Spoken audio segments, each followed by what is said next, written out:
On avait raté le salon des chats, alors pour nous consoler, nous avons rencontré Antoine Schneck. Son truc, c'est les chiens. Il tire leurs portraits en grand format, mais pas n'importe quel chien, des chiens de people. À vous de juger s'ils ressemblent à leur maître et maîtresse.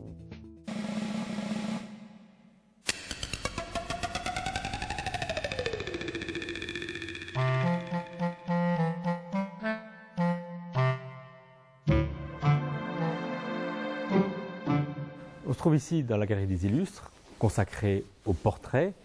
Galerie des Illustres qui est à l'origine de cette exposition qui m'a été commandée sur les portraits de chiens de célébrités.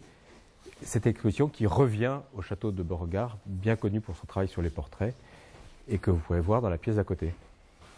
Le portrait, c'est la première chose qu'on donne à l'autre. On rentre en relation à l'autre par l'intermédiaire de son visage.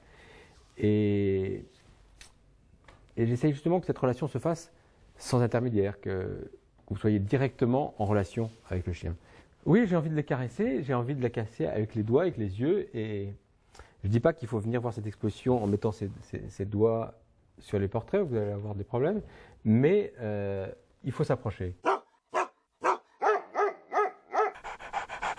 Pour avoir l'attention de ce chien, qui s'appelle Huma Adjani, qui est le chien d'une célèbre actrice française, je me suis mis à quatre pattes devant lui et je lui ai parlé chien et ça donne à peu près ça, c'est le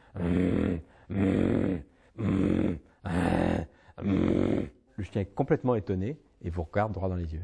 Ça marche très très bien sur les petits chiens, sur des grands chiens comme celui-là, comme le Barouge de Frédéric Mitterrand qu'on voit dans l'autre pièce, ça marche beaucoup moins bien. Tous ces chiens ont l'œil vif parce que qu'est-ce qui donne la vie à un regard? C'est ce reflet dans les yeux. Et alors comment dessiner les reflets dans les yeux? Donc je suis allé au Louvre et j'ai vu comment traditionnellement les peintres faisaient. Puisque eux, ils font ce qu'ils veulent.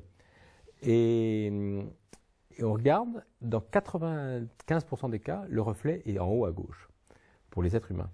Pour les chiens, là, j'ai tout de suite vu à la prise de vue qu'il y avait deux reflets, parce que les yeux sont relativement sortis des orbites, et donc il y a un ou deux reflets toujours en haut à gauche. Il y a un seul maître qui a été très réticent sur mon choix de portrait, peut-être parce qu'il n'était pas là le jour de la prise de vue, et donc il n'a pas vu finalement le processus. C'est Daniel Auteuil. Quand je lui ai apporté les portraits, il me dit « mais ça ne ressemble pas à mon chien ». Et j'ai fini par comprendre pourquoi il disait ça. C'est parce qu'il ressemble tellement à son chien, ou le chien lui ressemble tellement, qu'il ne s'est pas reconnu lui-même dans la photo.